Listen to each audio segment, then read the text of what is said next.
नमस्ते दोस्तों, आपका दोस्त गौतम दवे आपकी समक्ष एस्ट्रो होम्योपैथी की नक्षत्र सीरीज की छठी कड़ी को लेकर हाजिर हुआ हूँ।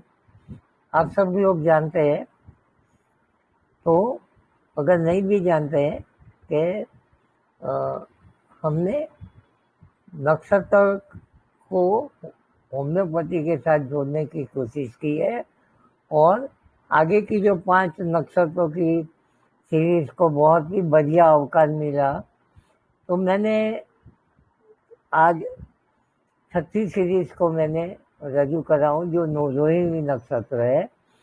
तो ये 27 नक्षत्रों की एक सीरीज बनेगी जिसमें आपको सभी नक्षत्रों को होम्योपैथी से कैसे देखा जाता है और कौन सी तरह से हम उसको रोहिणी नक्षत्र की नेगेटिविटी को क्लियर कर सकते हैं, वो मैं बताऊंगा।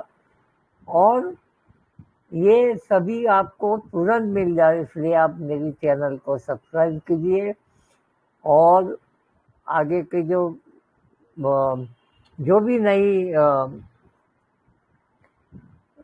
वीडियो आएगी वो आपको तुरंत उसको नोटिफिकेशन मिल जाएगा। तो आप ये काम जरूर पहले कीजिए और ये पूरा वीडियो आप देखें ताकि आपको ये कैसे होम्योपैथी और ये जो एस्ट्रोलॉजी एक साथ पैरेलल चलती है और आपको इसे कहीं अच्छा एक क्लू मिलेगा।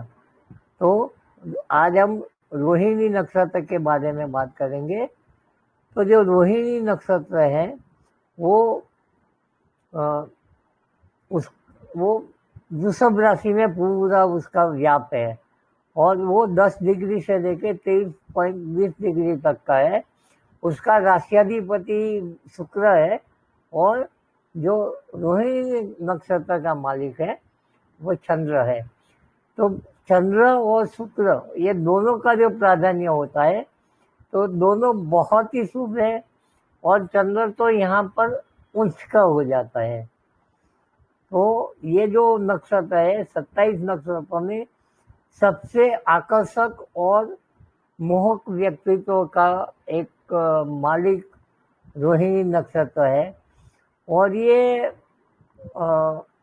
नक्षत्र बहुत ही शुभत्व वाला है और ये उनका जो व्यक्तित्व होता है, तो हम आपको एक बताते हैं कि कृष्ण भगवान को आप सब लोगों ने देखा होगा। तो जो व्यक्तित्व कृष्ण भगवान का है वो उनका हाईएस्ट डिग्री का जो रोहिणी नक्षत्र का एक प्रतिनिधित्व करते हैं। तो मोहक व्यक्तित्व, घुघराले बाल और मनमोहक हास्य, सबको लुभावने वाला एक उनकी जो वाणी और एक गहरा युक्त वाणी, ऐसा नहीं है केवल मनमोहक, बहुत ही गहराई वाली व्यक्तित्व होते हैं और एक सहज स्त्री आकर्षण वाला एक व्यक्तित्व जो होता है वो रोहिणी नक्षत्र में पाया जाता है। और ये उनका जो देवता है वो ब्रह्मा जी है। तो ब्रह्मा जी क्या होता है? क्रिएटर। ये नई नई कलाओं का, नए नए चीजों का बनाना और कला, साहित्य और संगीत, नाटक, ये सब चीजों में इनका योगदान, ये लोग उनमें माहिर होते हैं। उनमें उनका बॉर्न नेचर होता है। तो ये नक्षत्र की सबसे बढ़िया क्वालिटी ये है। और हमने और भी एक चीज हम देख सकते हैं कि वो लोग, उनका जो व्यक्तित्व होता है वो एक शांत किस्म का भी होता है और कभी कभी वो शांत उनको मुताबिक जब बहुत ही हद तक काम नहीं होता है तो वो उनका जो गुस्सा होता है वो सातवें आसमान में भी चला जाता है। ये दो कॉन्ट्राडिक्शन है, लेकिन ऑन एन एवरेज वो लोग बहुत शांत किस्म के होते हैं, सबकी बात सुनते हैं और अपनी भी बात करते हैं और वो एक आकर्षक व्यक्तित्व होता है। उनका जो चुंबकीय आकर्षण होता है वो सहज बनता है, तो ये एकदम होता है। और उनका जो बेसिक कैरेक्टरिस्टिक होता है वो अर्थ एलिमेंट यानी पृथ्वी तत्व के मालिक होते हैं, इसलिए वो एकदम प्रैक्टिकल होते हैं। वो अर्थोपार्जन भी अच्छा करते हैं। वो एकदम धनी भी होते हैं वो लोग ज़्यादा, या वो लोग पैसा कमाने की जो उनकी जो कला होती है वो भी सही होती है। और वो ज़्यादातर व्यापार में ज़्यादा जाते हैं और मनी का यानी पैसों का लेन देन में भी वो लोग माहिर होते हैं। उनका जो फिक्स क्वालिटी होती है, उनके जो विचार होते हैं वो बहुत ही तटस्थ होते हैं, बहुत ही एफर्मेटिव, यानी वो जो बोलते हैं वो एकदम सोच समझ के बोलते हैं, पक्का बोलते हैं। उनका व्यू पॉइंट जो होता है वो अपने आप रजू करते हैं, लेकिन वो जल्दी बदलते नहीं हैं। ज़्यादातर वो कफ प्रकृति के होते हैं, क्योंकि वो शुक्र और चंद्र का दोनों का कॉम्बिनेशन जल तत्व बढ़ाता है, और पृथ्वी तत्व और जल तत्व से मिला है तो कफ का एक दोष बनता है। तो उनमें ज़्यादातर कफ प्रकृति ज़्यादा होती है, और कफ प्रकृति वाले एक ही विषय में बहुत ही अपनी कला को ऊंचाई वो तक ले जाते हैं। तो वो ज़्यादातर धातु कारक होते हैं। धातु कारक यानी क्या होता है, वो लोगों को धातु वाले जो होते हैं वो प्रैक्टिकल होते हैं। मैंने आगे भी बताया धातु कारक वही लोग होते हैं जो प्रैक्टिकल होते हैं। और जो उनका जो पौधा होता है, यानी जो दरेक नक्षत्र को एक अपना एक प्लांट होता है, वो प्लांट होता है जामुन, जो हम हमारी भारत में जामुन बहुत ही कॉमन होता है, और उसको ब्लैकबेरी भी बोलते हैं। और ये जामुन उनका प्लांट नेम साइडियम जामुनम का उनका नाम होता है। और जो वो माइरातासियाई फैमिली की जो रेमेडी जुटती भी है, वो उनकी जो सभी रेमेडी को सही तरह से चुनाव करके इनका जो बेसिक स्ट्रक्चर होता है वो सभी वो उसमें रेमेडी होती है। उसमें जामुन भी है, यूकलिप्टस भी है, ऐसी बहुत सारी कॉमन दवाएं जो हम यूज़ करते हैं वो उसमें भी है। और दूसरी जो ज़्यादा रेमेडी होती है यहाँ पर वो सिल्वर सीरीज, यानी जो हम पीरियोडिक टेबल में 5वें रो की सिल्वर सीरीज बोला जाता है, यानी चांदी। सिल्वर सीरीज की जब सभी रेमेडी, कि सिल्वर सीरीज अपने आप में ही एक कला, आर्ट, कल्चर, प्रेजेंटेशन, वक्तृत्व, ये सब चीज़ें सिल्वर सीरीज में ज़्यादा आती है। तो वो अगर है तो 5 सीरीज की होती है, और वो बिजनेस में ज़्यादा काम करते हैं तो 4 सीरीज की होती है, यानी फेरम सीरीज की। तो ये सब ये इसके बेसिक क्वालिटी है जो हम ज़्यादा उसको जानने की हम आगे कोशिश करते हैं कि आगे उसको हम कैसे उसको डिफाइन कर सकते हैं। तो ये जो लोग होते हैं वो जब आते हैं हमारे क्लिनिकली, हम कैसे उनको पहचानते हैं, तो क्लिनिकली जो उनकी जो एक्टिविटी होती है वो अपना काम बताएंगे। तो ट्रेडिंग में, फाइनेंस में, या मैरिज ब्यूरो में करते हैं, या काउंसलिंग में ज़्यादा होते हैं, या ट्रैवलिंग, टूर एंड ट्रैवलिंग में ज़्यादा होता है, कंस्ट्रक्शन में, आर्किटेक्ट में। ज़्यादातर आर्किटेक्ट जो होते हैं वो रोहिणी नक्षत्र वाले अच्छे आर्किटेक्ट होते हैं। फिर वो साइकोलॉजिस्ट, सेक्सुअल साइकोलॉजिस्ट भी होते हैं, या वो ये इनके ये स्पेशलिस्ट डॉक्टर भी उनके होते हैं। ज्वेलरी में, सोने चांदी के गहने बेचने में या उसमें भी वो लोग जो है, व्हीकल का जो ट्रेडिंग करना या व्हीकल का बिजनेस करना, गारमेंट्स, व्हीकल, ये सब चीज़ें उनमें होती है। तो ये रोहिणी नक्षत्र वाले का ये ज़्यादा उसमें इन्वॉल्वमेंट होता है। तो उनका जो बिहेवियर होता है, जब आपकी क्लिनिक में आते हैं, तो मैंने आगे बताया घुघराले बाल, हैंडसम व्यक्तित्व, फिर वो लोग ज़्यादा बात करेंगे तो उनकी बातों में एक मिठास होगी। अब जैसे बोलता है वो संगीत में बात कर रहा है, वो आर्टिस्टिक बातें कर रहा है, वो अपनी जो बात करेगा उसमें आपको लगेगा ये कोई एक्टिंग कर रहा है। और वो जैसे चलते आता है तो भी वो जैसे डांस के तरह एकदम लयबद्ध उसका चलना, बैठना, उठना, बातें करना आपको लगेगा। कभी कभी वो ऐसा लगेगा, कभी आपको उत्तेजित कर रहा है, यानी आपको एक अलग तरीके से आपको इनकी जो बातों में एक आकर्षण होता है, एक चुंबकीय तत्व होता है। तो ये सब चीज़ें आपको वहाँ उनमें मिलेगी। और अगर आगे बात करेंगे तो उनकी ये बातों से स्त्री आकर्षण होने से उनको मल्टीपल इफेक्ट्स भी होते हैं। स्त्रियाँ होती है तो भी वो पुरुष को सहज तरह से आकर्षित करते हैं, तो वो उनके मल्टीपल इफेक्ट्स भी होते हैं। और उनका जो इंटरेस्ट क्या होता है, इनका जो बेसिक ये जो उनका जो सुंदरता है, उनकी मोहकता है, उसकी वजह से उनमें एक थोड़ा सा सेल्फ ज़्यादा होता है। बातों में नहीं दिखता है, लेकिन अंदर से वो लोग बहुत ही इगोस्टिक होते हैं और वो लोग एप्रिसिएशन मांगते हैं। अगर उनको एप्रिसिएशन मिला नहीं मिला, सम्मान नहीं दिया आपने, तो शायद वो लोग एकदम एरोगेंस में आ जाते हैं।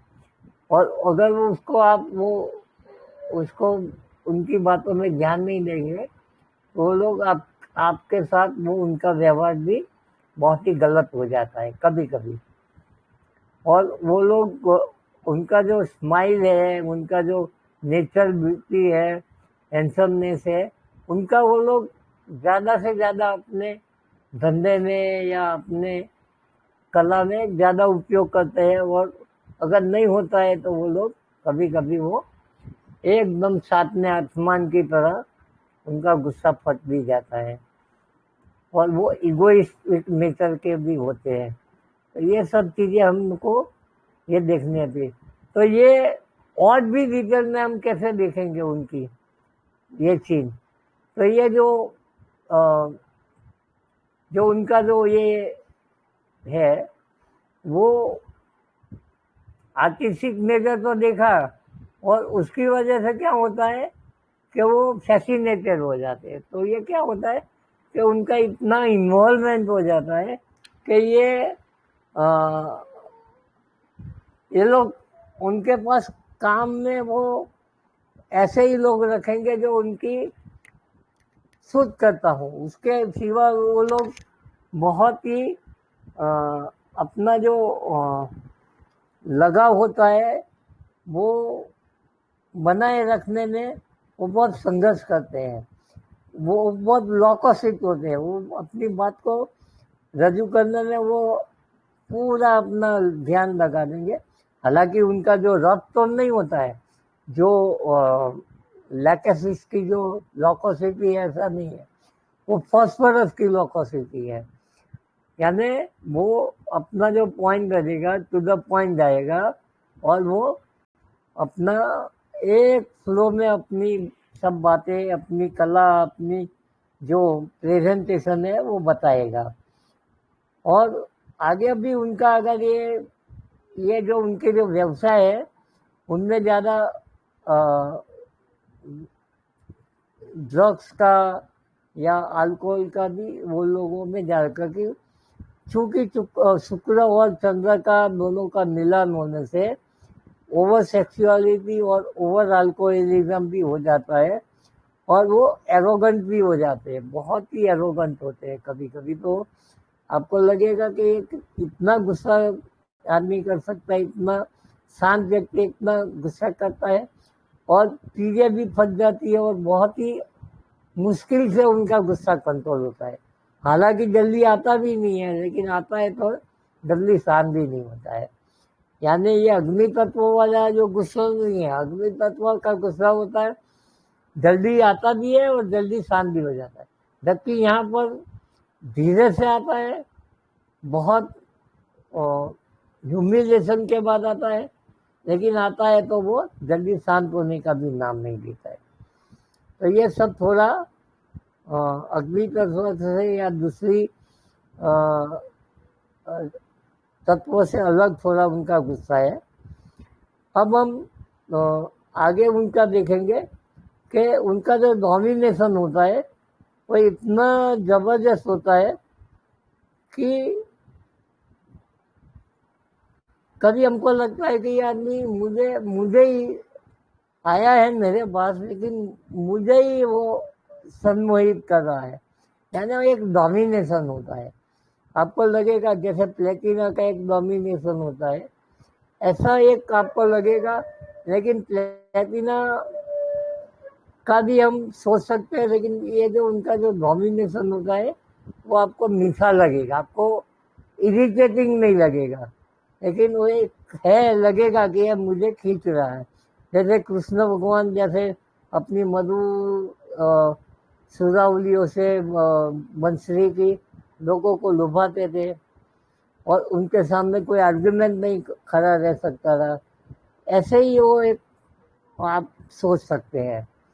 और वो अगर वो आप उसकी बातों में सम्मत नहीं होते हैं या आप उनको बातों में आते नहीं है, तो वो they feel very hurt, insulted, और वो डिग्निफाइड हो जाए। यानी वो लोग इतनी डिग्निटी की आशा होती है, इतनी एप्रिसिएशन की आशा होती है, तो कभी वो नहीं मिलता है तो वो इंसल्टेड फील करते हैं। और सबसे ज्यादा उनका जो उसको पहचानना है कि ये आदमी रोहिणी नक्षत्र का ही क्वालिटी वाला है, तो आपको क्या करना है, आपको उसको फिजिकली जो उनकी कंप्लेन होगी उसमें वो उनकी जो सेंस होती है, जो चार हमारी सेंस है, सूंघने की, चखने की,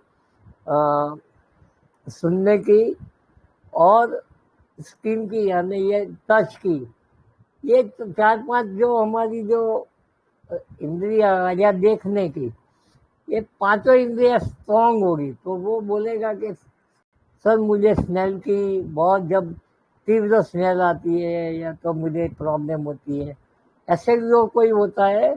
तो इसीलिए उनको ट्राइजेमिनल न्यूरालजिया उनको ज़्यादा होता है। ट्राइजेमिनल नर्व्स उनकी हाईली एक्टिवेट होती है। This is the quality of Rohini नक्षत्र, क्योंकि ट्राइजेमिनल उसमें भी अगर वो ये रोहिणी नक्षत्र में बुध आ जाता है तो ये बहुत ही सेंसिटिव हो जाती है। वो खाने पीने के बहुत शौकीन हो जाते हैं और ये लोग बहुत ही एक्सट्रोवर्ट हो जाते हैं, सिनेमा देखने का या बहुत ज़्यादा खाने का शौकीन, ज़्यादा म्यूजिक सुनने का शौकीन, क्योंकि वो सतत उसको मंगता है वो ये दिल मांगे मोर, ये दिल मांगे मोर करेंगे। तो इसीलिए इनकी दूसरी रेमेडी है कॉफिया। कॉफिया उनकी बेस्ट रेमेडी इसलिए है, ये वृषभ राशि की भी है और रोहिणी नक्षत्र, क्योंकि उनको आप बोलेंगे कॉफी पसंद है तो एक बोलेगा बहुत पसंद है, या बोलेगा नहीं नहीं नहीं, वो नेगेटिव में चला जाएगा, तो वो उसको कॉफी से उसको बहुत ही प्रॉब्लम आ जाएगी। ये दो चीज होती है ज्यादातर इसके लिए। उनको जो अपर रेस्पिरेटरी के जितने भी प्रॉब्लम है, यानी कोरोइडिया, फिर नाक में से पानी देना, फिर अपर ट्रैक की ब्रोंकाइटिस है, डस्ट एलर्जी है, और जैसे ये अपने अरविंद केजरीवाल के जो रोहिणी नक्षत्र में चंद्र है, तो आप देखते हैं कि खांसी, वो खांसी जनरली नहीं मिटने वाली खांसी हो जाती है, बहुत ही मुश्किल से वो मिटती, क्योंकि बहुत बॉर्न होता है। तो ये सब चीजें हम देख सकते हैं। अब तो उनका लंग्स का भी अफेक्शन होता है कि लंग्स में भी उनको तो प्रीडोमिनेंटली उनको होता है, जैसे ब्रोंकाइटिस होता है, न्यूमोनिया होता है, और आगे चल के ट्यूबरकुलोसिस भी होता है। कफ तो उनका साथ होता ही है, खांसी, उधरस, कफ, चेस्ट पेन, ये सब उनमें ज्यादातर होता है।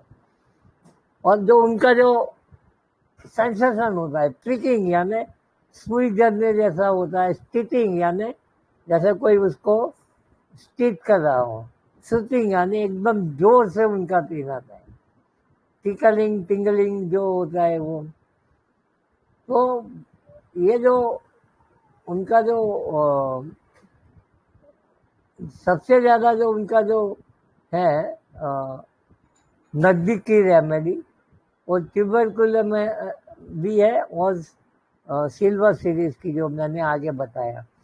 तो ये सब चीजें डीप में अगर आपके पास ये पेशेंट आता है तो आप ये रेमेडी सोच के चलिए, और उसको आप ये डीप में जाके ये अपनी जो मेंटल सिम्टम्स है या फिजिकल सिम्टम्स है, ये रोहिणी नक्षत्र वाले को पाएंगे आप, और उस अकॉर्डिंगली आप उसको होम्योपैथी ट्रीट कर सकते हैं, और आप उसको एक अच्छी सी ये करते। तो आप आशा करता हूँ कि आपको ये वीडियो पसंद आया होगा, और आप फिर से मैं आपको रिक्वेस्ट करूँगा कि आपको आगे की भी सब वीडियो अपडेटेड चाहिए एडवांस में, तो आप सब्सक्राइब कीजिए। और जितने भी आपके ग्रुप है जो ये सब चीज़ों में श्रद्धा रखते हैं, विश्वास रखते हैं और जानना चाहते हैं, तो उसको भी फॉरवर्ड करके उसमें ये यज्ञ में शामिल कीजिए। बहुत बहुत धन्यवाद, शुक्रिया।